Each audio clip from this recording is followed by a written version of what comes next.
ser nuestros oradores, que ya los voy a ir presentando, y la visita del profesor Mario Casanuevas, que nos acompaña de la Universidad Autónoma Metropolitana de México, que también nos parece algo destacable y valioso, porque habla de una proyección en crecimiento de la universidad en esta dimensión de lo internacional. Bueno, dicho esto, le voy a dar la palabra a nuestro secretario académico, Julián Parenti, para que dé la bienvenida formal a la institución, a la conversación.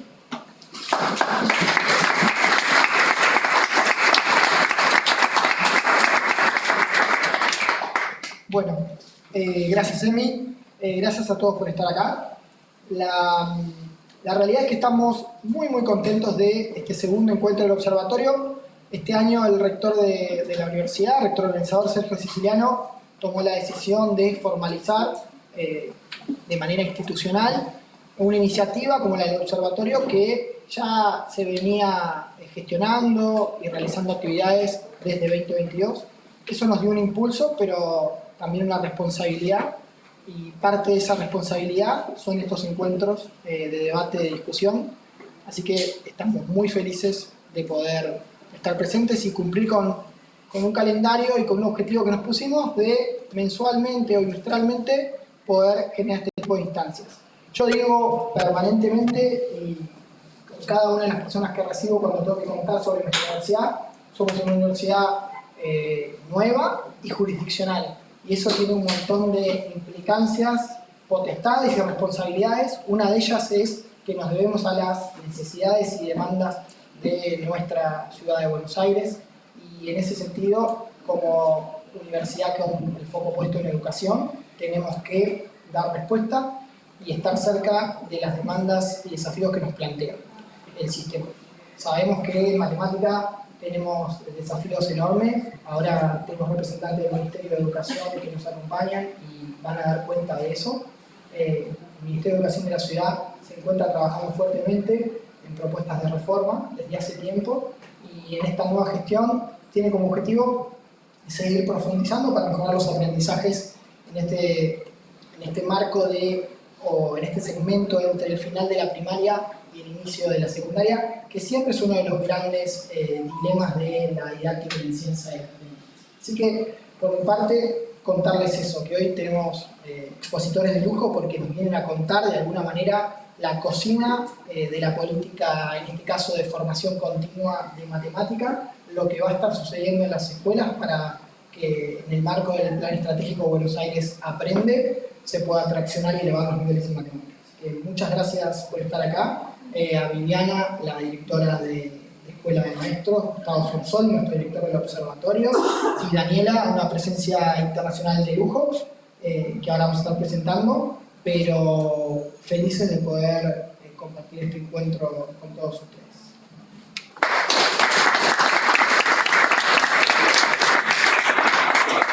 Bueno, ahora sí, invito a Daniela Reyes Gasperini, que es doctora en Ciencias en especialidad Matemática Educativa por el CINESTAD de México. Es especialista en política y gestión educativa por Flaxo, también en México, y profesora de matemática por el Instituto Superior Joaquín B. González de la Ciudad de Buenos Aires. Actualmente se desempeña en el Ministerio de Educación como referente en el área de la matemática, y además es directora de la Iniciativa Empoderamiento Docente, que es una organización latinoamericana que se dedica a construir en colectivo propuestas que promuevan el desarrollo profesional de docentes, reconociendo las particularidades y semejanzas de distintos escenarios. Daniela nos va a compartir una primera presentación sobre estas cuestiones que son el desafío en la articulación entre el nivel primario y secundario, particularmente en el campo de la matemática, que es lo que nos convoca hoy. Muchas gracias, Daniela. Ahí cambiamos la presentación. Buenas tardes a todos y a todas. Un placer. Gracias por acercarse en lo que sabemos que está sucediendo cerquita de acá. Espero que nos llegan todos y todas bien. Vamos a contarles. Me falta mi... Lo tengo yo. Ah. Por eso. Yo sabía que... Perdón, gajes del oficio. Bueno, la idea del día de hoy es compartirles que es lo que estamos, uno de los tantos proyectos, de las tantas ideas que se están llevando a cabo dentro de lo que es el plan Buenos Aires Aprende en la línea específica de matemática. ¿Por qué digo uno? Y para mí es el nivelador de muchos otros apoyos de lo que vamos a estar haciendo, que es empezar a pensar, no porque sea la primera vez que se haya hecho, sino porque se está poniendo foco en eso, de lo que es esta idea de la trayectoria educativa desde los distintos niveles educativos. Que sabemos que la trayectoria educativa es el proceso que vive el estudiantado. Todas las personas vivimos una trayectoria educativa que tiene en particular entre los niveles educativos un proceso que es el proceso de articulación. En matemáticas, lo que está sucediendo actualmente en los salones, en las clases, en las salas de encuentro, es que maestras, maestros de primaria, profesores y profesoras de secundaria están conviviendo en debate académico sobre matemáticas. Se están encontrando a discutir qué pasa en el nivel previo.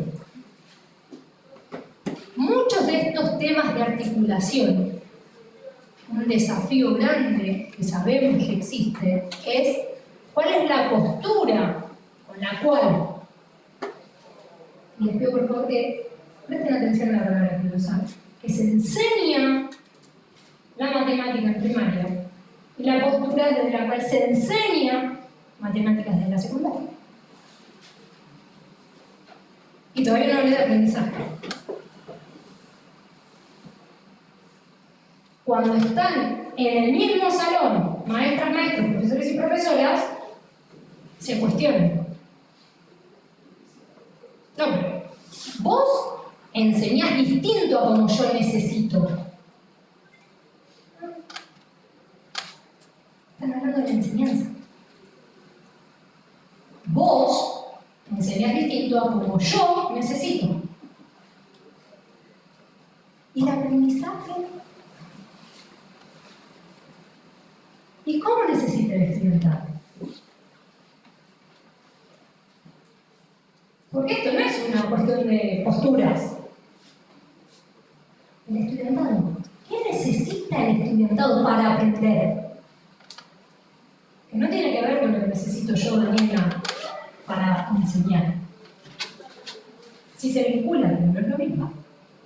Este proceso de articulación que no resuelve el problema, no lo resuelve, es parte del proceso, es el que comenzamos a trabajar con el programa Matemática en Red desde actualmente la dirección de Viviana, que lo que hace es poner el foco de discusión en qué estamos trabajando matemáticamente en las aulas. ¿Cómo surge este diseño? Lo primero que sucede es qué contenidos matemáticos curriculares se van a poner en discusión. ¿Cómo elegimos esos contenidos?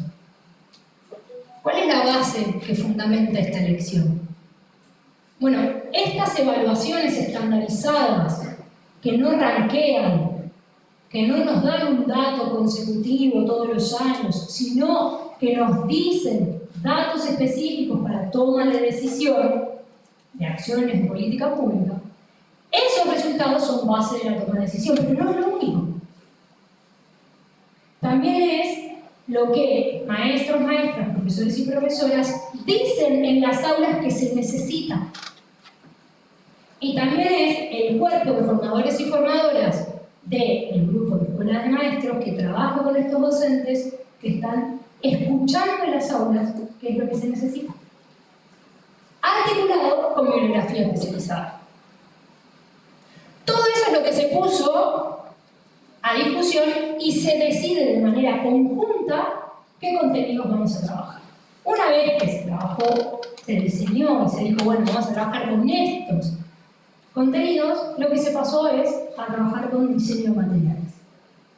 Que acá vamos a profundizar en breve cómo diseñamos los materiales. Pregunta, ¿alguien dio un paseo por la cantidad de materiales que tiene el Ministerio de Educación de la Ciudad Autónoma de Buenos Aires? Es una mina de oro. Uno hace clic, clic, clic, clic. No te da el día para descargarte la cantidad de material. No voy a hablar de la lectura, eso ya es otro cantar. La cantidad de material que existe. Y acá podemos tener opiniones, y podemos hacer juicios de valor sobre el material. Parto, lo digo como Daniela persona y Daniela profesión docente, todas las personas que diseñaron ese material tienen en su cabeza generar aprendizaje. Todas. Con esos ojos hay que leer esos materiales. Que de ese material va a contribuir al aprendizaje del estudiante. Entonces, se retoma lo que existe y se profundiza. Cuando terminamos esta manera de querer diseñar este nuevo material, que fue una toma de decisión, que en la mesa de diálogo fue vamos a recuperar lo que hay, a dialogar con lo que hay, para retomarlo, porque está en las aulas, porque está en la discusión, lo que se trabajó fue lo que se llama formación de formadores, que es el trabajo, la interacción con el cuerpo de docentes que va a trabajar al campo. Al campo es con docentes de aula. Y luego, sí se trabaja lo que es desarrollo profesional docente. Yo sé que tenemos súper instaurada la idea de capacitación docente. Y es como un nombre. ¿Sí? A nivel de bibliografía, capacitación docente habla de una postura pasiva de la persona que va a esa sesión. A nivel teórico, estoy hablando de teoría, no de la práctica nuestra. ¿Sí? Cuando hablamos de desarrollo profesional docente, estamos concibiendo a los docentes profesionales de la educación con quienes se dialoga para construir transformación. No se les dice qué es lo que hay que hacer para que salgan las cosas bien. Son encuentros entre especialistas de la educación donde se debate cómo se transforma el proceso educativo. Con directrices, sí, ideas que nosotros llevamos adelante. Pero no estamos haciendo el proceso de trabajo únicamente de lo que se dice. Y acá abro un paréntesis. Daniela, ¿estás queriendo decir que hasta ahora se hacía eso? No. Estoy queriendo decir por qué le digo desarrollo profesional docente y no capacitación. ¿Ok? ¿Por qué ahí dice desarrollo profesional docente? Ahora, los resultados. Con base en estos resultados, que fueron académicamente el desempeño académico que el estudiantado tuvo, tanto para primaria como para secundaria, se retoman los contenidos matemáticos con mayor dificultad, tanto de primaria como de secundaria, se diseña un material que articula todo esto que es conocido por la población docente, progresiones, estudiar y aprender, materiales didácticos para docentes, fichas didácticas. Todo este material se pone en discusión en un material específico que lo que hace es, en sus 4 capítulos, o sea, de subcapítulos, cada capítulo tiene estos subcapítulos que es ubicación curricular, nos ubica ese contenido matemático donde está en la currícula. Después lo que trabajamos es una contextualización disciplinar, que es una revisión teórico-práctica de bibliografía especializada, de discusiones sobre ese contenido específico. Se pasa al trabajo con ideas fuerza. Acá la pregunta es, ¿son como los contenidos más importantes? No. ¿Son las intencionalidades? No. son las ideas matemáticas que permiten movilizar el pensamiento matemático. Esas ideas fuerza que se presentan en el tercer capítulo, se trabaja lo que es la operacionalización de esas ideas fuerza. ¿Cómo llevo a cabo esas ideas fuerza? Con el material que tengo a mi disposición. En este caso es el material de Estudiar y Aprender. Hasta ahora, hasta que se diseñó este material, tenemos Estudiar y Aprender, año 2023-2024, en sus versiones diferentes. ¿Cuál es el plus de este material? Que se entrega a maestros, maestras, profesores y profesoras. El mismo material, habitualmente hay un material para primaria, un material para secundaria. Este material es para ambos niveles educativos. Y se hace un barrido desde cuarto, quinto grado, dependiendo del contenido, cuarto, quinto grado hasta segundo año de secundaria. Entonces, ese mismo material, por ejemplo, es el que voy a hablar de uno que todavía no está subido. Si tenemos construcción de cuadriláteros, ¿qué de construcción de cuadriláteros? Desde primaria con construcción de triángulos, va a tributar al desarrollo del pensamiento en la construcción de cuadriláteros. Pero construcción de cuadriláteros lo vamos a estar viendo en secundaria, sí, pero vamos a ver qué pasa en primaria. ¿Qué es lo que genera esto de primaria? Y la maestra, el maestro de secundaria va a poder leer. Lo mismo con producción de fórmulas. Lo mismo con todos los contenidos. Puede que no se vea tal cual. ¿Pero por qué múltiplos divisores? Yo doy secundaria, ¿por qué voy a tener que estar viendo múltiplos divisores? Porque la misma estructura de las relaciones multiplicativas que viven allá van a vivir cuando trabajes con expresiones racionales.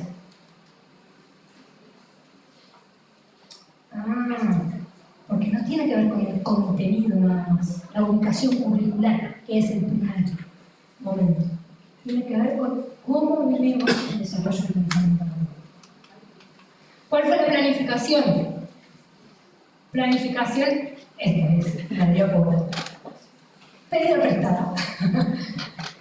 La planificación que hemos realizado tiene que ver con encuentros. Voy a la siguiente para que se vean más.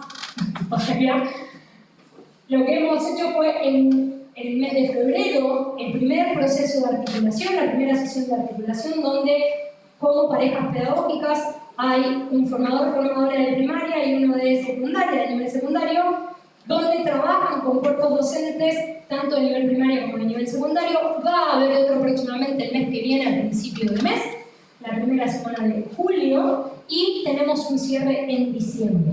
En las secciones intermedias, formación situada que sigue trabajando con los cuerpos docentes, lo que hace es profundizar en contenidos específicos, que tanto primaria como secundaria tienen material en su mano para poder trabajarlo, debatirlo y demás. Esa estructura es la que estamos trabajando para el plan de 2024 y algunas ideas, que esto es específicamente de nivel secundario, algunas ideas que a mí me gusta que cuando terminen de alguna sesión se vayan con más preguntas que certezas. ¿Sí? O sea, es como si uno va a decir lo que sé, lo pensamos todos juntos. Entonces, fíjense que en la elección, me voy a levantar preso el niño, ¿qué es el aporte que hacen? Cuando le preguntamos cuáles son sus aportes y pueden contestar de manera abierta, es una pregunta abierta, la mayoría de las personas contesta, cuando hacen una subcategoría, después hay un par de ejemplos, contesta que es la manera de adquirir nuevas herramientas y conocimientos que permiten reflexionar sobre la propia práctica y trabajar articulando distintos contenidos y niveles. Esto no es una selección de opciones múltiples. A nivel, diga lo que usted desee, están contestando que permite hablar de la articulación. Después tenemos otras de las opciones. Algunos Esto me imagino que va a estar en la web, para poder revisar. Y a la que quiero ir, bien. Si preguntamos qué uso les están dando a estos materiales, específicamente matemática en red, la primera opción más elegida es que son la base para planificar sesiones. Sus caras fueron de, sí. Porque quiere decir que tienen la propuesta del material los pies en la tierra. Porque sí está haciendo algo que me hace reflexionar. Fíjense que es, la primera respuesta era, me permite reflexionar en mi práctica, y esta lo que dice es, lo uso para diseñar, para planificar mis clases. Entonces, recuerden cómo empecé, estamos retomando todo el material que existe. Lo ponemos en diálogo. Estamos dando un producto, el material, que permite decir, esto lo puedo llevar a mi práctica y transformar mi aula. Porque eso es lo que hace un desarrollo profesional docente. En este ir y venir, fíjense que una de las ideas que queda hacia el final es para revisar. Voy a comentar un delito. Me aporta estudio y profundizo sobre los contenidos a trabajar con los y las estudiantes. Las dos primeras selecciones tienen que ver con cuestiones de enseñanza, y la última, que era lo que hablábamos con la Comunidad de México, la última, la tercera, tiene que ver con la reflexión sobre el contenido matemático. Poder discutir la matemática que voy a trabajar en la escuela, sea primaria o secundaria, es una necesidad para todas y todos los profesores que estamos en Ciudad Autónoma de Buenos Aires. ¿Esto lo tienen que saber? No sé.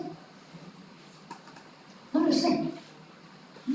Pero yo tengo que garantizar que sí pueden trabajar con ese conocimiento. Pero entonces ahora vamos a trabajar solo con las matemáticas y vamos a dejar la didáctica de lado. No. Cuestionar la matemática escolar con la que trabajo a diario, de manera colateral, me hace discutir cómo enseño. Pero discutir qué enseño me hace hablar de qué aprendes. Y ahí es donde está la fuerza del aprendizaje. La discusión sobre el proceso de enseñanza únicamente no basta para generar transformaciones en el aprendizaje. Entonces, ¿cuál es la propuesta? Discutamos la matemática escolar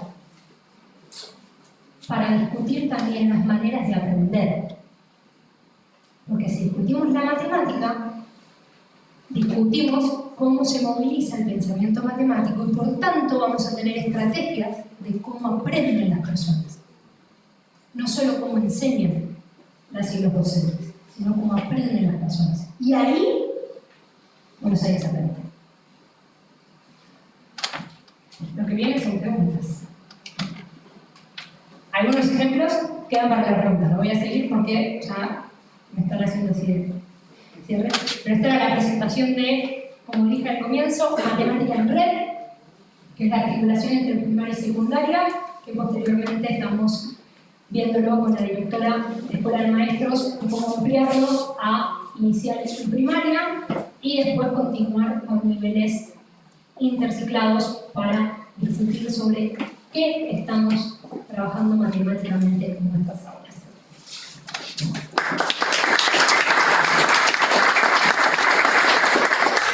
Gracias, Daniela. Bueno, primero les quiero agradecer por dos cosas a Daniela. Por cumplir con el tiempo que le habíamos pedido para la exposición, porque que le habíamos insistido bastante con eso. Y la segunda cosa es por la presentación que compartiste con nosotros. Ahora voy a invitar a subir a la mesa, al escenario, a Viviana Dallazorza. Ella es profesora en Ciencias de la Educación, licenciada en Dirección y Supervisión Educativa por la Universidad Católica Argentina. Ejerció muchos años la docencia en el nivel secundario y actualmente es la responsable de la formación continua de los docentes en la ciudad de Buenos Aires, es la responsable de lo que se conoce como Escuela de Maestros, en rol de directora general formalmente, ese es el rol, pero ha tenido también roles en el Ministerio de Educación de la Nación, en el área de la Secretaría de Calidad e Innovación Educativa y como gerente de currículum en el Ministerio de Educación de la Ciudad. O sea, que es una persona con una larga trayectoria vinculada a la gestión de políticas públicas en el sistema educativo. Y para moderar esta conversación que iniciamos ahora, donde va a haber un espacio para preguntas e interacción con todos ustedes, voy a invitar al director del observatorio, a Gustavo Sorsoli, a que sea el anfitrión de este diálogo. Gracias a todos.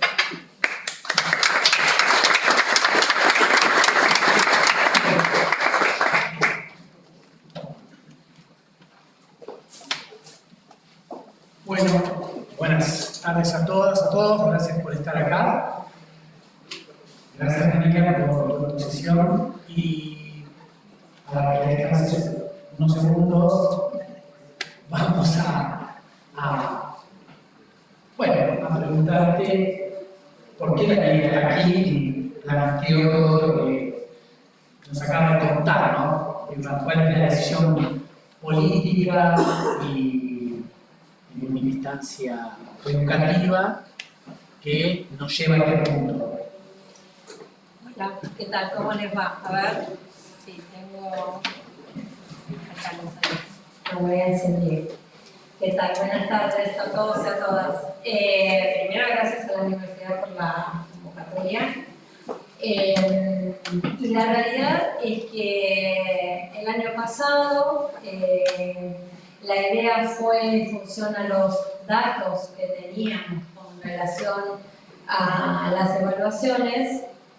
Había que tomar algunas decisiones. Vieron que cuando uno planifica y piensa y construye conjuntamente, que me parece que eso es lo que resalta la política educativa, que no es porque pensamos de a uno, sino porque pensamos en conjunto, empezamos a ver, bueno, cuál era nuestro desafío y qué era lo que nosotros lo que podíamos hacer desde el ministerio.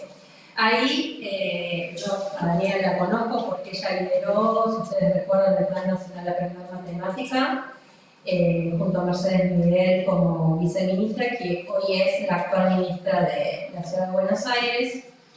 Ahí la convocamos, la llamamos, empezamos a pensar con las áreas en algo que tiene un contigo y que nos preocupa mucho a todos, que es el tema, más allá de la trayectoria, es el tema de la articulación. Y cuando empezamos a hablar, empezamos a poner a los directores de área, tanto del nivel primario y también a los 4 directores de las modalidades de secundaria de la Ciudad de Buenos Aires, a conversar sobre los contenidos. Era como que lo sabemos, ¿vieron? Porque hablar de contenidos en matemática es como que sabemos, porque sabemos cuáles son los rojos, por las evaluaciones, por el tema de la enseñanza en las aulas.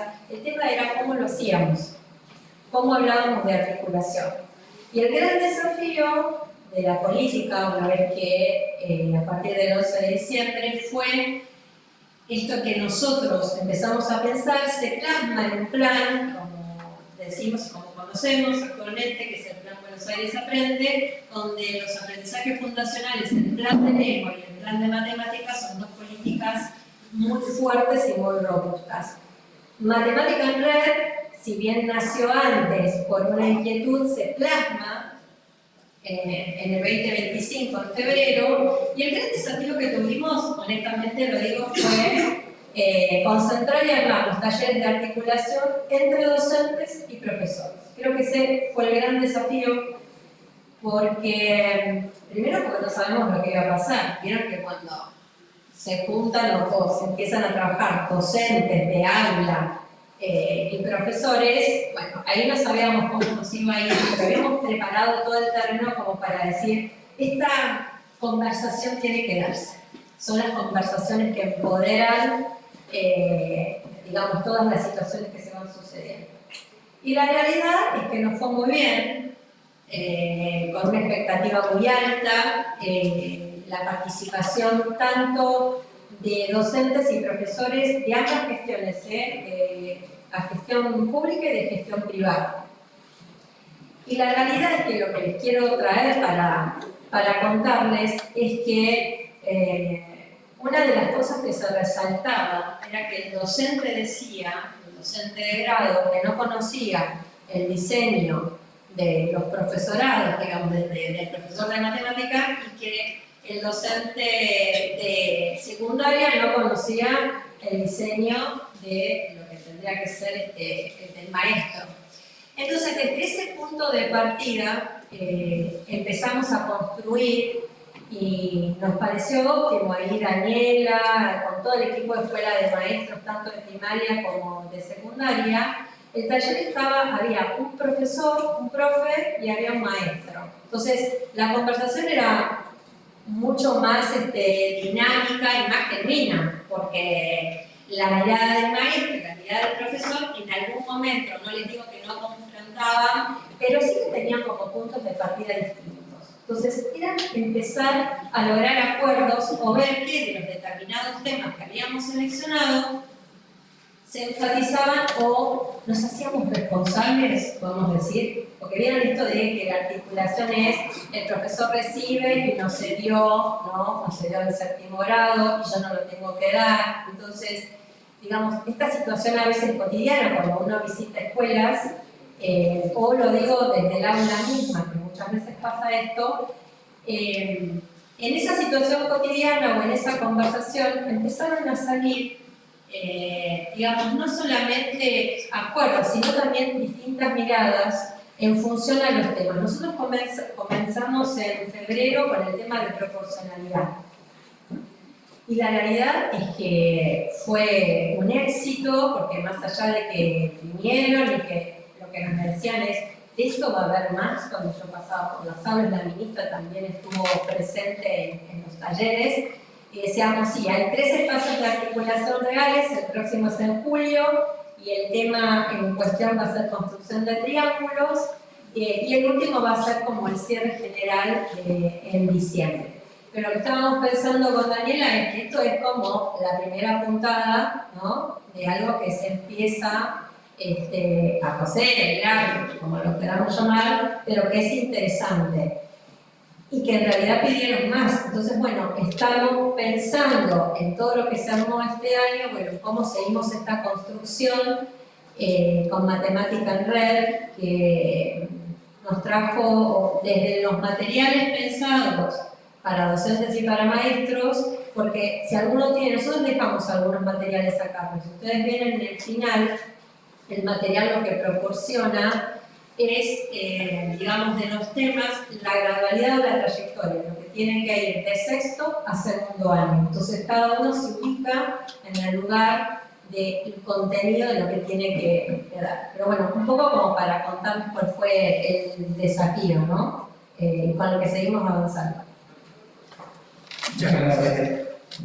Daniela, al final de la exposición, vos esbozaste algo vinculado con. No vamos a mirar la enseñanza, vamos a mirar otra cosa, ¿no? Vamos a mirar el funcionamiento mismo de la matemática. Yo recordaba, fui parte de ese proceso. Nosotros en el año 2002 cambiamos en la ciudad de Buenos Aires por primera vez los planes de estudio. Todos son muy jóvenes aquí.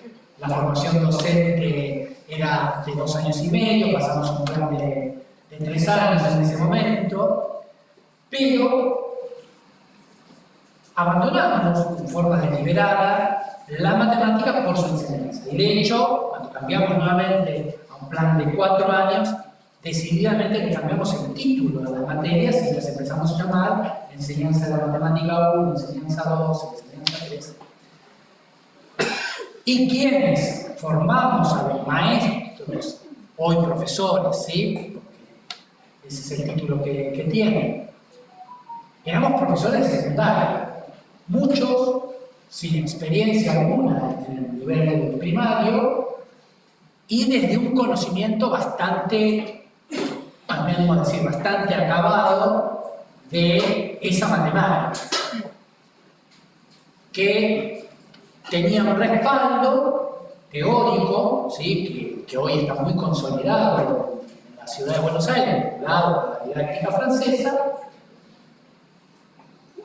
Pero claro, nuestra forma de enseñar en esa enseñanza tenía un respaldo en términos de conocimiento matemático que estaba muy lejos de esos conocimientos, o de falta de conocimiento de nuestros estudiantes. Entonces, dedicamos mucho tiempo, o casi exclusivamente tiempo, a hablar sobre cómo enseñar, sin pensar en cómo funcionaba esa matemática para nuestros estudiantes.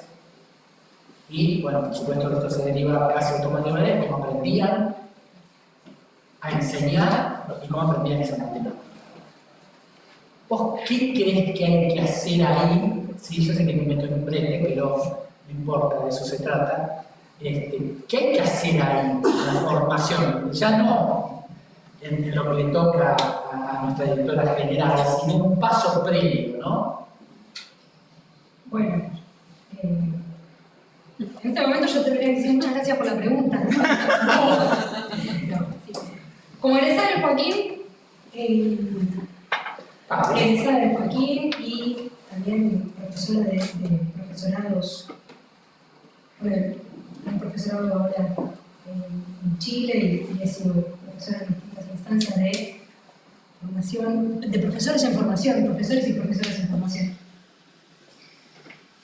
Fíjate que la experiencia, si bien se dice, yo me formé en el Joaquín y todavía no se decía, yo no tuve didáctica específica. Es más, recuerdo que como era del nuevo plan, no teníamos trabajo de campo.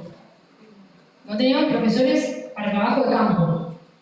Y yo que venía de la UBA, mi licenciatura en matemática aplicada, y que me había pasado el profesorado porque quería ser profesora, era como dame la docencia de la matemática.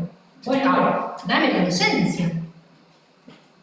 Entonces me respondía, bueno, pero si tenés la matemática, y yo sí, pero voy a tener que hacer que otros individuos aprendan eso que yo estoy aprendiendo. Y me acuerdo que en geometría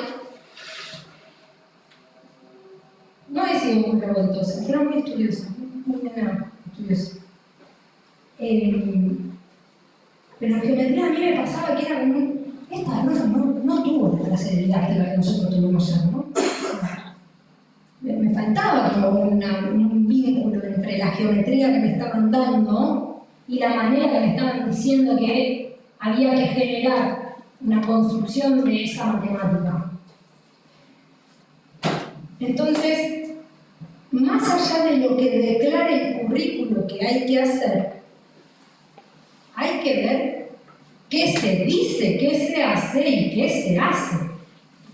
Y qué se cree que se hace. Este círculo de ideas, de concepciones, de creencias, es súper importante que se trabaje.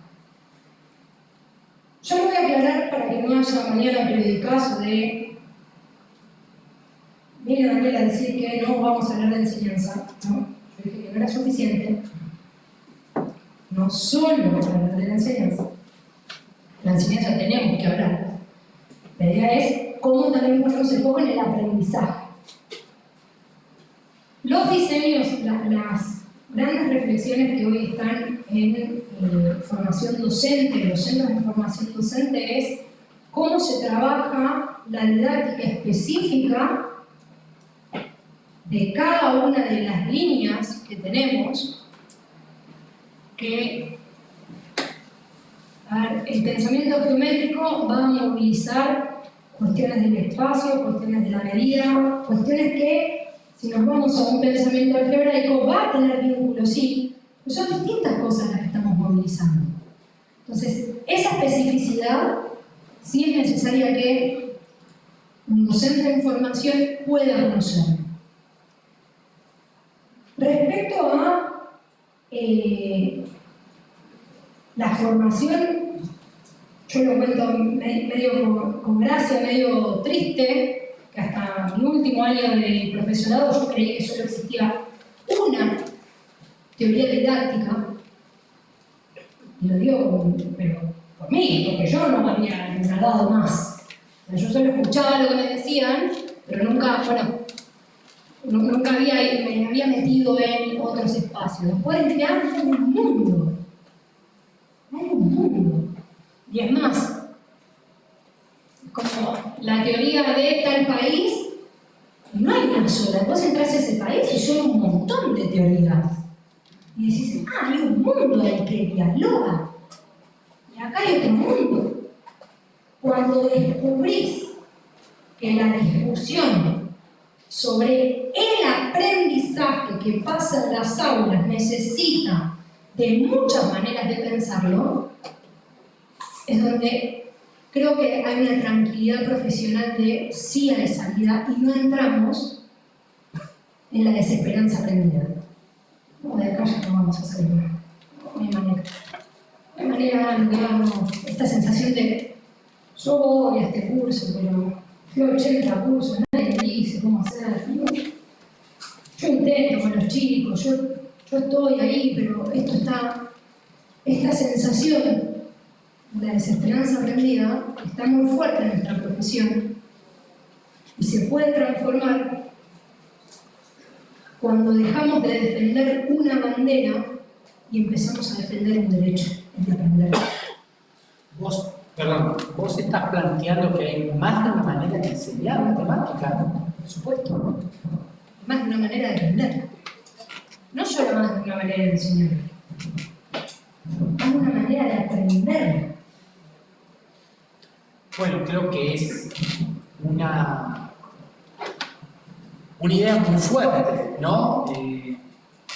Sobre todo cuando nos hemos llenado la boca diciendo que tenemos que respetar los tiempos y los procesos de aprendizaje de nuestros niños y nuestros jóvenes, que la singularidad es importante, que abandonamos las viejas maneras de enseñar la matemática, aquellas de los 60 y los 70, porque conducían al pensamiento único y eran bajadas de línea y el otro no pensaba.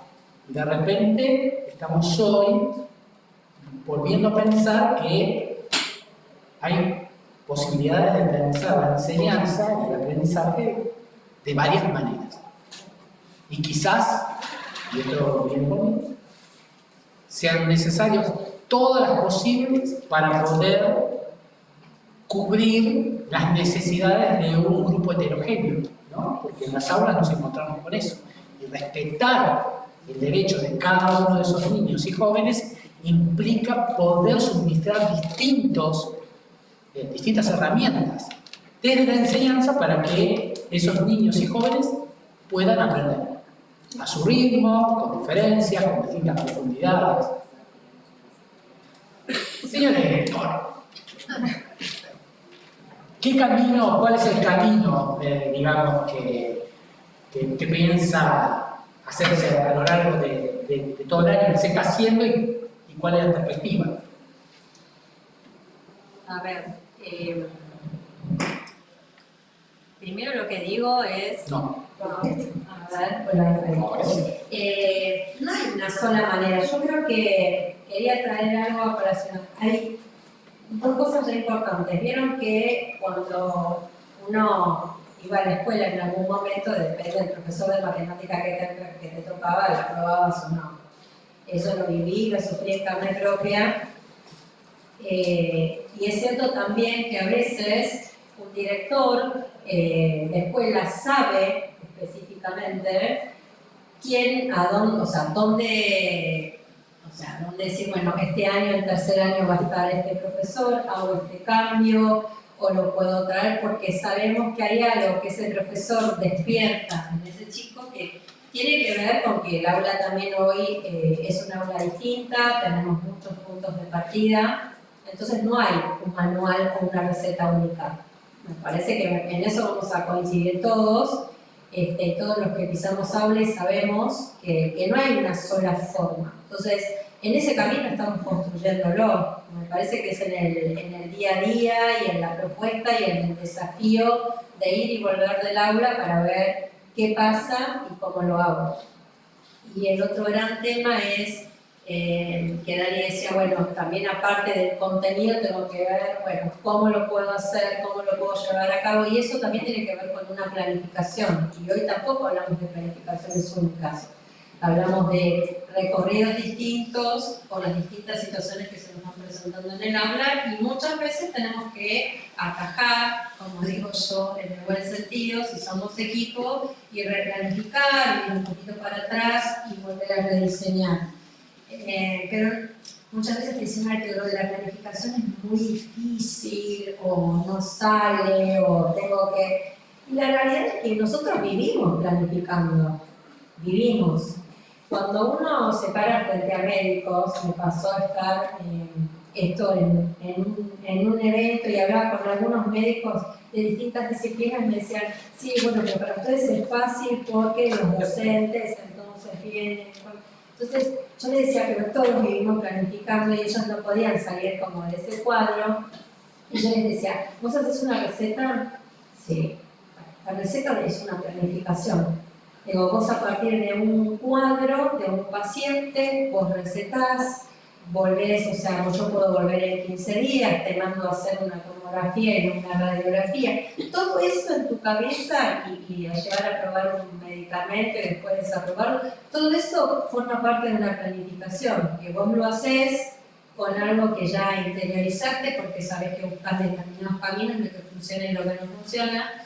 Y bueno, los docentes hacemos lo mismo. Así que digo, traje la analogía porque cuesta a veces pararnos en el tema de con otras disciplinas o con otras ciencias, pensar el tema de la planificación, que es un trabajo arduo y que los docentes debemos revisitar todos los años y en todo momento. Me parece que abrimos un espacio de preguntas al público que está aquí, así que quienes quieran. Van a tener que ser a viva voz porque tenemos un tema con el micrófono. Allá en el fondo, Así que- hay un muchacho que se va a parar y gritar fuertemente. No, no es necesario. ¿No sienten que hay un alejamiento desde las instituciones en cuanto a la potencia con que quieren enseñar matemáticas? Que fueron buscando facilitarle tanto al alumno que se fueron al otro extremo. Pongo como ejemplo la modalidad de división que ven en la primaria, donde usan la parte más fácil de las tablas de multiplicar y suman los resultados parciales. Sí. ¿Tu nombre? Diego. Diego. La primera vez que estaba dando clases particulares en un centro y vino un estudiante y me dijo, a mí me enseñaron a escribir así. Y dijo, ¿qué? O sea, que claro, yo estaba como profe particular. Un Pompeyo, ¿no? Y me impactó tanto que fue un, me tenés que enseñar. Tengo que aprender tu manera de hacer. Primer punto.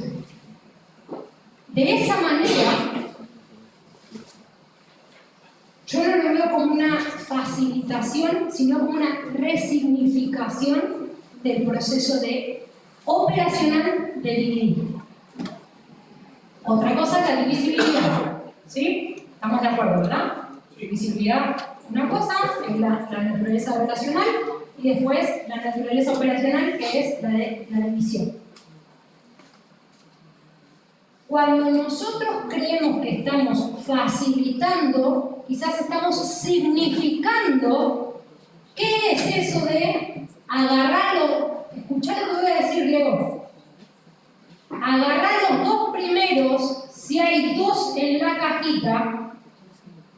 fíjate si es más grande, y si es más grande, poné abajo el número que multiplicado por el de la cajita te dé.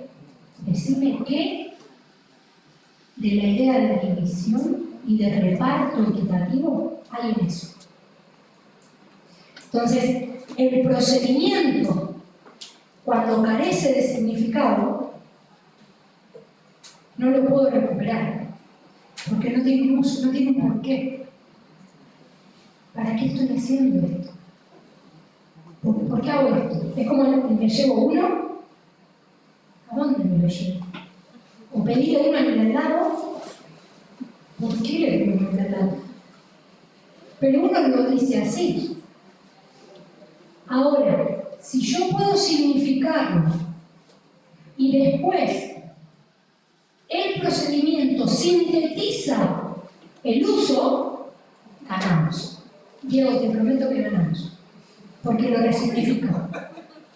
¿Sí? No estoy diciendo que sea, y acá de nuevo con los únicos modos de enseñar. No. Madres, padres, tíos, tías, habemos en este mundo, y muchos familiares de profes de matemática donde dicen, viste lo que está haciendo ahora la de matemática, es un desastre, no le enseña bien. ¿Y dónde está tu título de profe? Porque, igual, el argentino y la argentina tienen esto de que todos lo sabemos, ¿no? Todos sabemos medicar. No me medicaron 3, no tomes, te tomás 2. ¿Por qué está tu título de nutricionista? Bueno, pero todos opinamos, ¿no? Pero en el aula pasa mucho. ¿Por qué? Porque vuelvo a lo conocido. Lo desconocido me desestabiliza mucho. Por ejemplo, cuando queramos hacer un cambio, lo primero que vamos a tener es resistencia docente. ¿Sí? Es lo que contaba Vivi del Plan Nacional de Aprender Matemática. Vivi no me va a dejar mentir. 500 docentes de primaria y de secundaria en toda Argentina sentados en la Universidad de Económica. 500 personas, no les miento, pues estaba así, tirados para atrás, así. Y con la peor cara que ustedes se pueden imaginar. Y yo sonreía. Y me acuerdo que la ministra me dijo, Dani, ¿por qué sonreís? Dije, porque yo les voy a compartir lo poquito que sé. Y confío en eso. Yo no vengo a convencer a nadie. Yo quiero crear comunidad. Yo voy a compartir y voy a ganar. Y la resistencia docente es parte de nuestra identidad profesional. Se respeta. No se aguanta, no se soporta, no se tolera, se respeta. Porque yo no sé lo que me vas a venir vos a decir. Yo después tengo que ir a trabajar con 40 personas, futuras y futuros ciudadanos, que tienen que tomar decisiones después. Así que yo voy a dudar de vos, no por maldad, por respeto a mi profesión.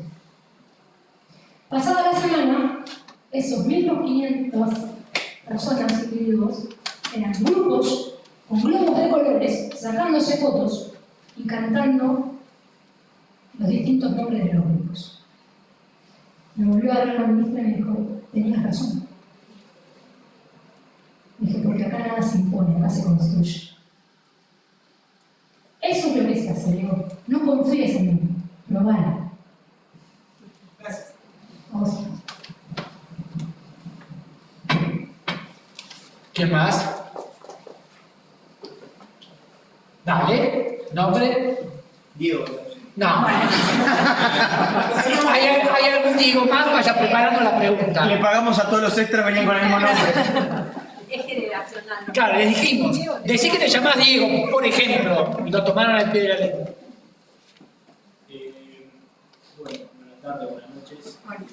Quería consultar, yo tuve la posibilidad de ver trabajo en secundaria, en primero y segundo año, y que llegó a las escuelas un material práctico con el título de Matemática en Red para utilizar en las aulas para los profes de matemática de esos años, ¿no? De primero y segundo. Ah, sí.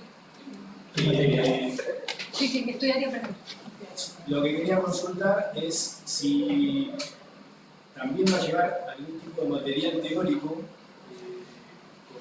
como guía para los estudiantes, porque veo que a medida que pasa el tiempo, los manuales en general tienden más a cargar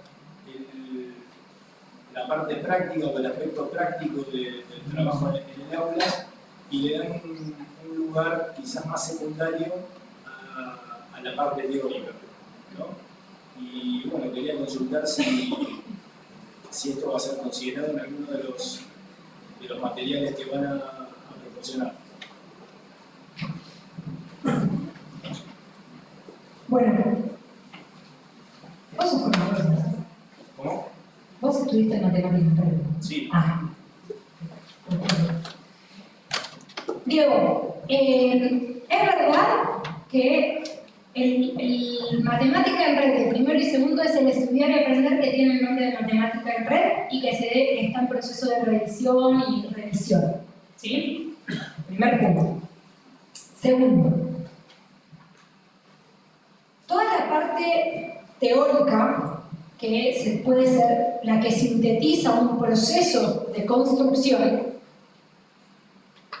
al final la parte teórica, no es al principio para que sepan cómo se hace y después practiquen. ¿Sí?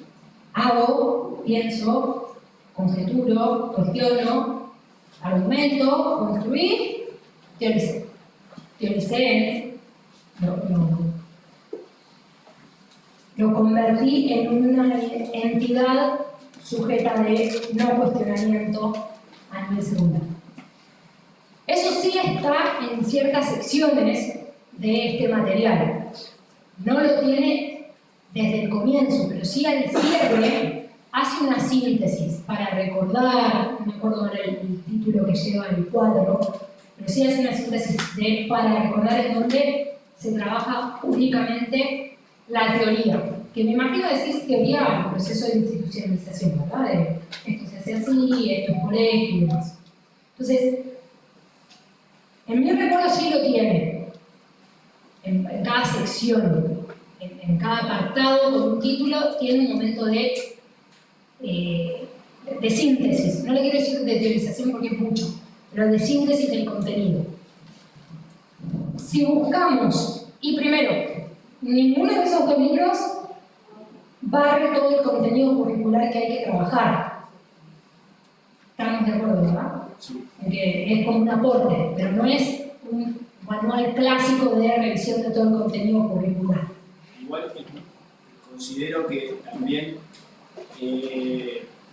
entiendo que no barre todo, pero si uno intenta hacer todo es mucho más de lo que o sea, uno necesitaría mucho tiempo más del que en realidad tenemos para poder hacerlo. O sea, de todas maneras hay que hacer una selección sobre ese material para poder trabajar en clase. Selección que, como profesional de la educación, hace cada docente según la población con la que trabaja, por el tema de la heterogeneidad que estuvimos hablando.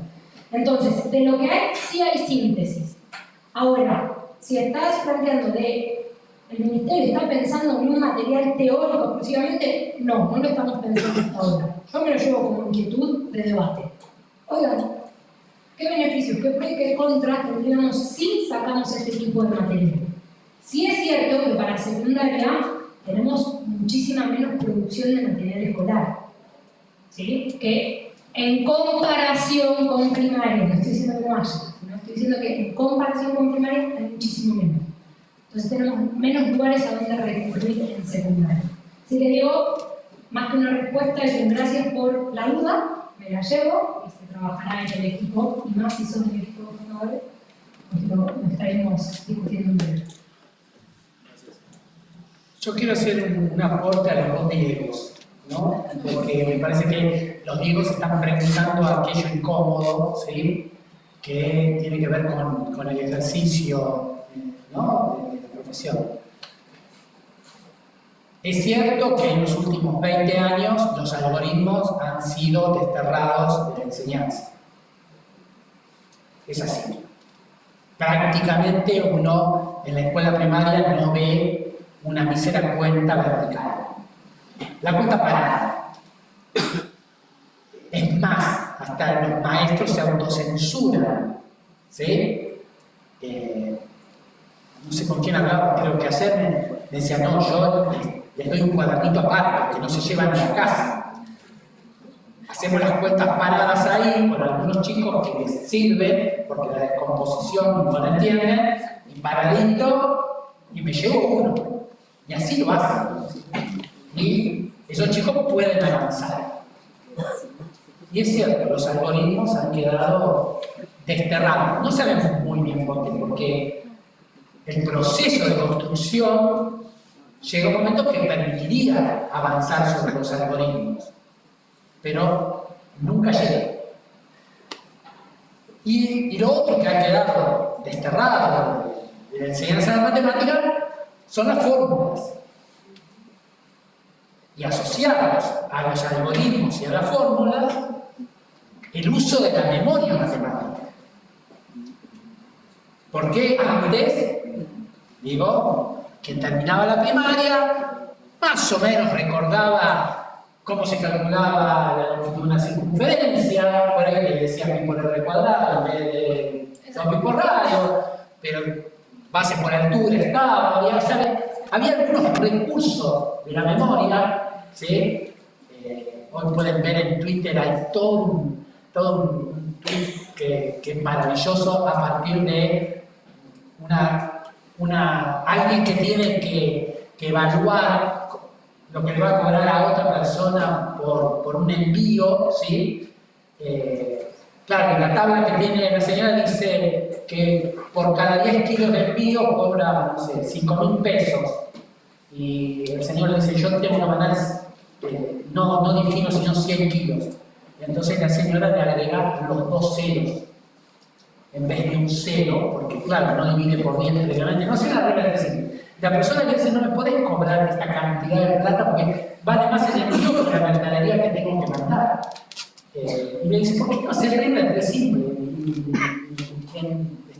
Bueno, el tweet tiene una cadena de 80.000 respuestas y mucha gente en eso no sabe de qué habla la persona que le dice la regla de simple, porque es otra de las prohibiciones de los últimos. Bueno, como estos hay muchas prohibiciones, no sé si explícitas, pero que son muchas de los recursos, de las muletillas que los profesores y los maestros usábamos en la enseñanza y que en algún lugar eran eficaces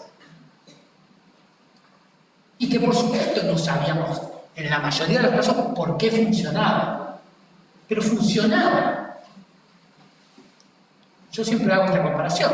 Yo la verdad que ahora pongo la llave ahí, aprieto un botón y se prende el motor del auto. ¿Por qué? No tengo la más idea. Válida. No, pálida me gusta, esa con P igual. Perfecto. No tengo idea, pero funciona. O toco una teclita que está por ahí, se prenden y se apagan las luces. ¿Cómo sucede? No me cuenten que hay electrones dando vueltas por ahí, que van bien, no, eso no. Esta discusión, digamos, de cuáles son herramientas eficientes, en algunos casos además, ¿no? Esta le da la diversidad. A algunos le funcionará bien la cuenta vertical, la regla de simple. Sí, yo creo que es sumamente válido.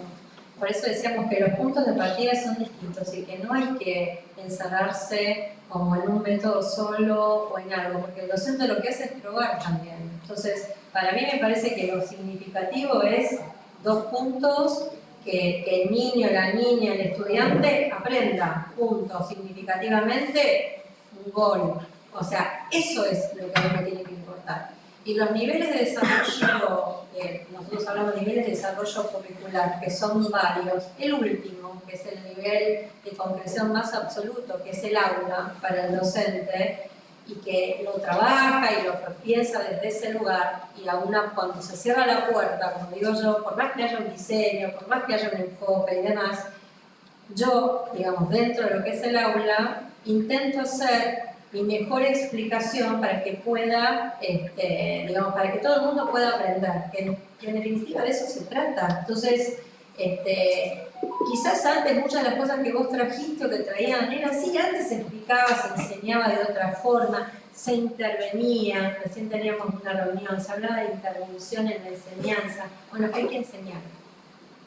Creo que desde ahí nos tenemos que parar. Hay que enseñar, intervenir más en la enseñanza y no asustarse si uno de pronto no sabe, porque lo puede consultar. Y hoy, muchas veces, la semana pasada estuve en una charla que dio Santiago Viniquis y él decía, hoy todo está acá, en el celular, en Google, y lo sabemos todo, lo hablamos con la UNAM. O sea, con todos, o sea, hoy los contenidos están, me parece que el contenido pasa a ser una excusa para dar lugar a otro desarrollo, o el desarrollo de capacidades, o trabajar con los chicos, que puedan... Digo, a veces el nivel de frustración que tiene un chico en un aula es muy grande, porque se da cuenta que no aprende, o porque no puede leer, o porque no puede escribir, o porque no puede contar, o porque no puede hacer una cuenta. Entonces, hay que trabajar, me parece, eso también. Desde varios lugares. Voy a tomar la palabra. Sí. Se dijeron muchas afirmaciones. También puede tomar la palabra, ¿no? A mí me quedó así, cha. A ver, voy a decir una frase que una vez. Yo no me sé la tabla del 7, me considero buena en matemáticas. Me considero buena en matemáticas. Para la próxima te la tenés que aprender. No, ya me la sé, pero la tengo que pensar, no me acuerdo de memoria. ¿Cuánto es 7 por 8? Tan difícil pregunta. Claro. ¿Cuánto es 7 por 8? Pero me sé la del 8, 56. 56. Va. ¿Cuál es mi regla mnemotécnica para saber cuánto es 7 por 8? 7 por 8 es 56. Los dos La reglas. única manera que me acuerdo que 7 por 8 es 56 rápido. La pregunta es, ¿sé multiplicar? ¿Sé lo que es la relación multiplicativa? Esa es la respuesta. ¿Puedo agrupar? ¿Voy a poder trabajar con la divisibilidad y hacer repartos equitativos? ¿Voy a poder ser una persona funcional en mi día a día? Claro, en su momento, y en particular fue 8 por 8, 64, la pregunta que me hicieron en cuarto grado de primaria, todavía recuerdo. Parados, 4 compañeritos, y nos iba preguntando la maestra, uno a uno, y yo decía, por favor. ¿Sabía o de corrida? No, de corrido, sabía ¿de venir? No, pero era una maestra, sabía. era fácil. Sabía que venía. No era salpicado. No. Y a mí me tocó 8 por 8 y dije, es a las 64 y pasé. Ahora, en algún momento dije que nuestro quehacer tiene que ver con el formar. No sé si es formar como darle forma, no sé si es formar, pero formar futuros y futuras ciudadanas con derechos y obligaciones. Entonces, de estas cuestiones que estamos diciendo, el algoritmo, que estamos pensando en la persona que necesita, es verdad, hay muchos que van a necesitar. La regla de 3 es simple, pero la de inversa, no la directa, porque la directa es fácil, por este dio este, no sé por qué uno nace sabiendo eso, por este dio esto sale. ¿Sí? La inversa, ¿cómo era? ¿Cuál era? Bueno, a mí me costaba un montón. Yo tenía que hacerme el ejemplo. Si puedo ver la niña todos los días, 8 de la niña para cada día. Una vez que lo tenía, decía cuál funciona, por esto, listo. Entonces yo le llegaba a hacer, por mi razonamiento, llegaba a ser trampa. Como pensaba un ejemplo, podía sacar el algoritmo. Lo mismo que cuando se estudian derivadas, si te dicen la primera derivada sonríe, la segunda derivada está triste, no sé, yo decía, la derivada está triste, la función es sonríe, rarísimo. Pero igual se explica en Turquía. ¿Cómo hacía? Yo sabía la primera y la segunda derivada de x cuadrado. Me lo anotaba en un cosito. Este sonríe, este está triste. Una vez que tenía el algoritmo, respondía todo. Yo podía reconstruir el algoritmo con un ejemplo que sabía que ese ejemplo me lo validaba. No estoy diciendo que ahora van a salir de nuevo. Daniela dijo que con un ejemplo sabe una pregunta. No, estoy diciendo que con un ejemplo que sabía que funcionaba, tenía el algoritmo.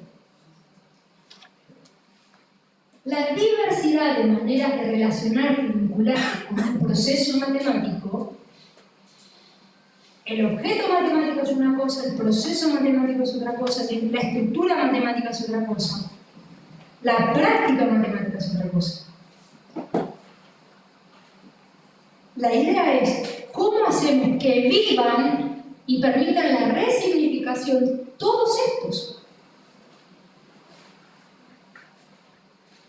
Si nosotros le damos lugar, igual no voy a lo que dice Diego, bueno, escuchando, solo con una nos cuesta llegar a. Sí, está bien, pero ¿cómo hacemos que las bases estén? Porque si yo hago bases sólidas, la construcción, si yo logro que aprendan a pensar y no a resolver, esa manera de pensar es la estrategia para hacer matemáticas. El algoritmo sintetiza un proceso de aprendizaje y voy a tener significado de eso. Ah, este por este digo este. Sí, pero ¿trabajaron las comparaciones de magnitudes? ¿Trabajaron que la relación entre estas dos magnitudes tiene que ser la misma que entre estas dos? ¿Trabajaron la idea de proporciones? ¿Trabajaron? Porque todo eso le da sentido a ese algoritmo. Entonces puedo volver a construir el algoritmo. Y el algoritmo es una herramienta, pero no empecé por el algoritmo. Entonces, no sé si hay que desterrar los algoritmos. ¿Cómo? Yo acaso no sé qué no sé no. No sé si hay que desterrar los algoritmos. El tema es qué uso le damos a los algoritmos. Y ojalá sea la síntesis de una construcción del pensamiento matemático. Hay una pregunta, pero... Sí. ¿Diego? No, Diego. Pero vos hiciste una pregunta. Dijiste, 7 por 8, bueno, ya te saqué 56. Me encanta la regla mnemotécnica. Así vivo. Bien. Y dijiste, con eso tengo divisibilidad, tengo factores, tengo problemas. Si 7 por 8 igual a 56, ¿puedo tener todo lo otro? ¿Sin? Sin 7 por 8, 56 en la memoria. Yo lo que planteo es que sin ese 7 por 8, cuando me toca 700 por 8000,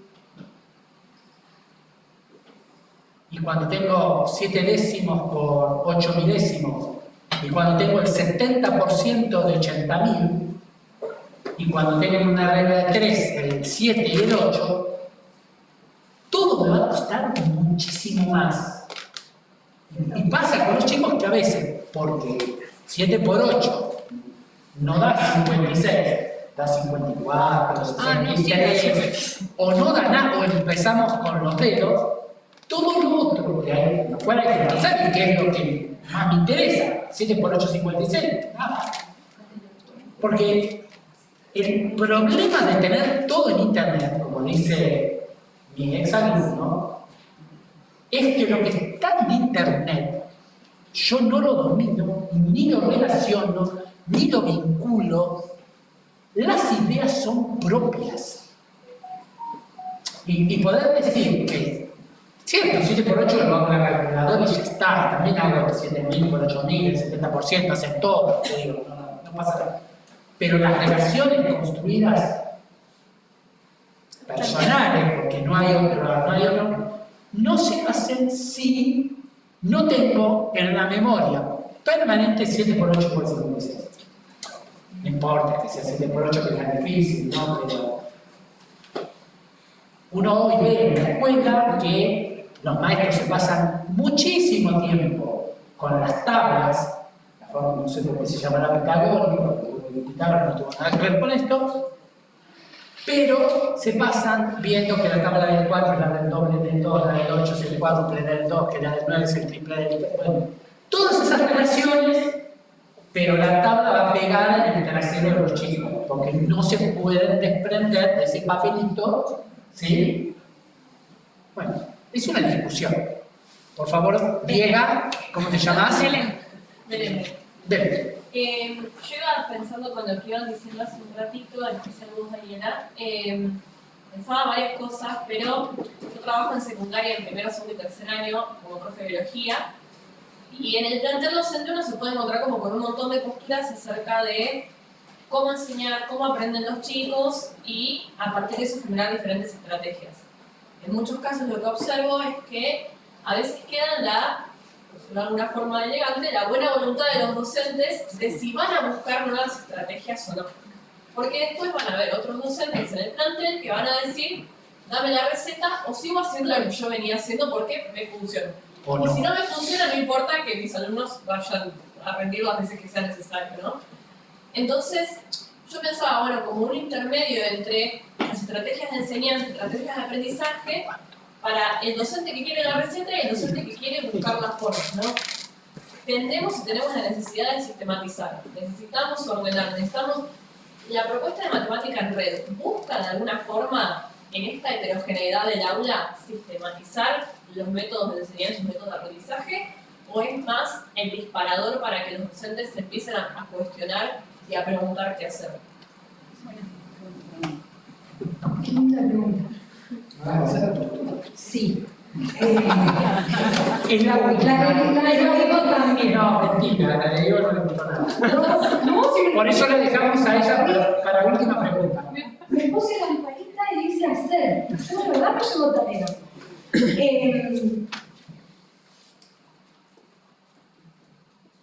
La práctica docente, sabemos, cerramos la puerta y ahí el currículo y las directrices, perfecto, deberían no más que decirse, ¿verdad? Entonces, lo que desde este lugar queremos ofrecer son herramientas que realmente sean funcionales para esa práctica docente. La estructura rígida, dicha de manera de la imposición, la estructura rígida no permite que podamos reconocer esta heterogeneidad en el aula. Entonces, cuando nosotros hablamos de diversidad de estrategias para aprender, la validación de diversidad de estrategias, es cierto que a nosotros mismos, a nosotras mismas, nos pasa de, ya, decime qué es, no me hagas el cuento largo, decime qué es. Y cuando decís decime qué es porque ya vos sabés todo lo que viene. Pero hay momentos en donde tenés que estar así de tipo, shh, como recién, shh, porque querían entender, estaban escuchando, yo te estoy siguiendo. Eso depende de cada persona, ¿sí? Entonces, al estudiantado le sucede, al profesorado le sucede, de que depende, hasta depende del día, Belén, de qué necesitamos. Y eso, te lo juro, la hora, si es la hora del almuerzo, O la de la tarde de la tarde. claro. Y eso hace parte de nuestra profesión también. Entonces, cuando hablamos de desarrollo profesional docente, es este poder de tomar decisiones. Vivi habló de empoderamiento docente. Yo me muevo ahí en el empoderamiento docente, que viene de la psicología social, de cómo ante la adversidad construyo alternativas de transformación. Es un que en este momento y en esta circunstancia puedo tomar la decisión de actuar en pro del aprendizaje. Si mi foco está, mi faro está ahí en el aprendizaje, y puedo tener distintas herramientas teóricamente fundamentadas en la teoría que nosotros podamos tener, teóricamente fundamentadas, que sabemos que van a funcionar, en ese momento yo tomo la decisión. En medicina es mucho más fácil. ¿Verdad? No. Pero en medicina es mucho más fácil pensarlo así. No habría ninguna médica que diga, no hagas eso. Esa no es la teoría con la que estamos trabajando ahora. Este paciente se atiende con esta teoría. La vida está puesta en juego. En nuestro caso es el aprendizaje que está puesto en juego. La teoría no puede estar por sobre ni la metodología de enseñanza ni el aprendizaje. Entonces, esa diversidad es lo que nos hace ser profesionales de la educación. Una anteúltima pregunta para Diego. Yo soy Diego 3. Sí, Hernán. ok. Bueno, quería volver. Y hay una pregunta más y tenemos que cerrar. Gracias, Daniela, por la. Y después nos podemos quedar algunos en un ratito, sí, pero tenemos que ir cerrando. Quería volver un poco a algo que deslizó Vivi muy sutilmente, pero que me parece que es en la punta del iceberg. Y dijo, bueno, a veces algunos contenidos son la excusa para algunos otros desarrollos de capacidades, habilidades. Yo quiero juntar eso con dos cosas que aparecieron. Lo de la llave del motor, que es una tecnología opaca, uno no sabe por qué funciona. Del mismo modo que uno no sabe por qué funciona el algoritmo, el triángulo de Tartaglia, el trinomio cuadrado perfecto. Es decir, si la idea de desterrar o no desterrar, yo diría, bueno, está asociado a lo opaco del algoritmo. Si el algoritmo es opaco, si no sé por qué esto que decía Daniela, lo pongo en la cajita, si es más grande que el de la cajita, que el de afuera. Bueno, todo eso, diríamos que toda regla mnemotécnica, y ahí te caigo por el 7×8, es toda regla mnemotécnica para memorizarte hasta la muerte algo que no entendés. O sea que, digamos, donde alguien me diga, sobra todo. Entonces, un problema es que hay una tendencia a que la memoria subsane lo que no se comprende. Entonces ahí hay un punto donde quiero retomar lo que decía Vivi. Quizás la nomenclatura de los temas, si yo pongo los nombres como regla de 3 simple en un programa, en una planificación, en un diseño curricular, te estoy dando una mala señal. Porque entonces lo que te estoy diciendo es que tienen que llegar a ser este por este sobre este, en vez de que tengan que desarrollar una capacidad asociada, como vos bien lo ponías, con la proporcionalidad. Entonces, la pregunta va dirigida a, si yo ahora voy a ordenar por capacidades, lo que se te desordena es que quizás el triángulo, que era más sencillo que el pentágono, lo vas a ver más tarde que el pentágono. Entonces, ojo, porque si hacemos el viraje que necesitamos hacer, lo primero que vas a tener que abandonar es la lógica interna de los elementos más fáciles o sencillos para asociar y llegar a lo más complejo.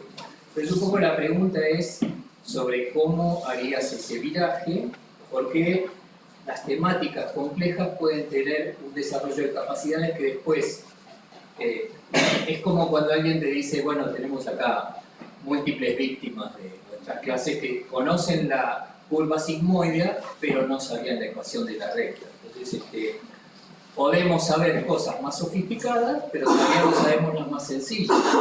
Nadie se preocupó, aunque algunos puede ser que hayan pasado noches sin dormir. Pero digamos un poco esto, ¿cómo harías el viraje cuando lo que está en juego es abandonar el orden natural de la disciplina? Gracias, Hernán. El orden preestablecido por personas que diseñaron la currícula. No sé si es natural. No, seguro que no es natural.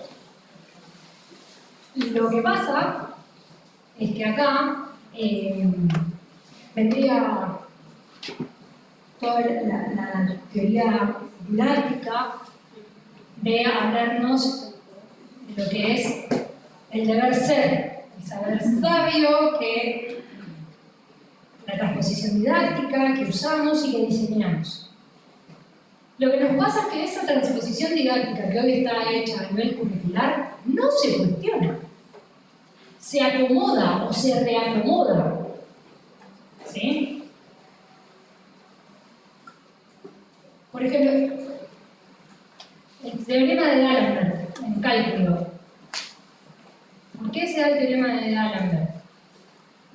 Así, de esa manera. Porque ganó un premio en un sorteo. Me lo contaron. No tengo pruebas, pero me lo contaron. Yo me quedé así como, ¿qué quiere decir? ¿Que yo estoy aprendiendo algo porque alguien ganó un sorteo? ¿Tipo hoy como la quiniela? ¡Sí! Ah, mira. Todo lo que es el cálculo infinitesimal, ¿por qué lo aprendemos como lo aprendemos? Ah, porque en plena revolución industrial había que hacer ingeniero. Vale. Bueno, y la escogí, hizo acá está todo el cálculo. ¿Entiendes? Mami. Ahí tenemos la estructura. Entonces, esta construcción humana se puede rediseñar. Con cuidado, con mucho cuidado. Porque también hay una seguridad. Si yo quisiera explicar derivadas sin explicar límite, Ya lo hicimos, sí. Ya nos están esperando a la salida. claro, ¿verdad? Es como un... Este no entendió nada. O sea, ¿qué está haciendo? No explicó él. Bueno, porque fuimos a la creación epistemológica del conocimiento y decís, ¿verdad? No necesitábamos el límite para. El límite lo que hizo fue darle estructura. Pero también hay investigación, con tal la teoría de Fourier. Si nosotros nos vamos a la teoría de Fourier, estudiamos esa teoría, trabajamos con el calor y demás, y decimos, mirá, Fourier para epistemológicamente esta fue la construcción, maravilloso. Vamos a llevarlo al aula. Caos terrible. Un tsunami de discusión. Vamos a ver que expliquemos teoría de Fourier como la explicamos, pero el contexto real de donde surgió no nos sirve académicamente. Entonces, Hernán, ¿qué pasa en esta situación? Es arriesgarnos. Por eso necesitamos desarrollo profesional docente sólido. Por eso necesitamos discusiones matemáticas sólidas. Porque cuando estemos operando, la decisión no va a poder ser, es que a mí me dijeron que era así. Tenés que tomar decisión como profesional de la educación. Y ahí la discusión matemática, ahí sí es una convicción, una bandera que llevamos, la discusión matemática escolar, no la matemática de la licenciatura en matemática, no, la escolar, los por qué, los para qué, los cuáles son sus significados, los cuáles son sus usos. Fíjense que en ningún momento dije cómo se enseña, porque eso ya lo hacemos. Involucrarnos también a esas discusiones va a permitir que cuando hagamos esta reestructura se puedan tomar decisiones en el aula según lo que pase. En el aula que no conocemos todas, aunque queramos, no conocemos todas. Entonces, ahí creo que lo que diría es arriesguémonos a poder hacer algo distinto. Porque lo natural, artificialmente normalizado, nos está limitando.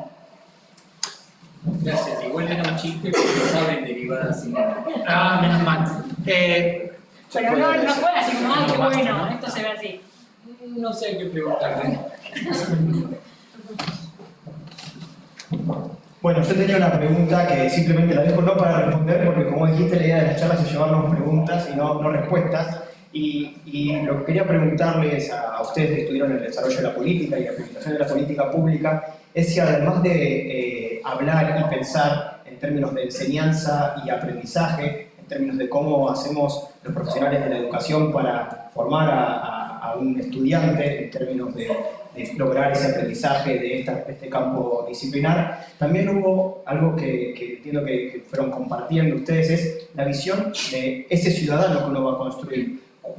¿Cuál es el sentido del aprendizaje de la matemática para ese ciudadano en términos de después su toma de decisiones, su reflexión y su uso de esto, que como cualquier otra de las ramas disciplinares que el sistema educativo tiene como premisa capacitarnos o formarnos, nos componen como personas con el ejercicio de nuestra ciudadanía hacia adelante, y que todas estas son tributarias para justamente este proceso que ustedes han conversado de toma de decisiones. Entonces, dejo esto, si cuando desde el ministerio, desde los dispositivos educativos de los diferentes actores, además de pensar en el aprendizaje y en la enseñanza, pensamos en el para qué finalmente esta persona, este ciudadano, va a necesitar esto que nosotros le estamos aportando. Y con esta pregunta, haciendo abuso de que soy el que tiene el micrófono en la mano, quiero agradecerles muy especialmente a Viviana, a Daniela y a Gustavo, y a cada uno y a cada una de ustedes por acompañarnos en esta discusión y reflexión. Es muy grato en la universidad generar espacios de debate, sabiendo que no son las únicas posturas que podemos construir, pero sí tienen que poder dialogar, y es parte de lo que decíamos, es construir en comunidad estas propuestas de debates, estas miradas, y pensar cómo podemos transformar algo muy potente que es el sistema educativo y la educación. Así que gracias en nombre de la universidad, gracias a ustedes dos especialmente por habernos prestado su tiempo, Vivi con su agenda ocupada al frente de Escuela de Maestros, y Daniela en los múltiples proyectos que lleva adelante, además de la integración en el ministerio. Así que les pido un fuerte aplauso para ellos.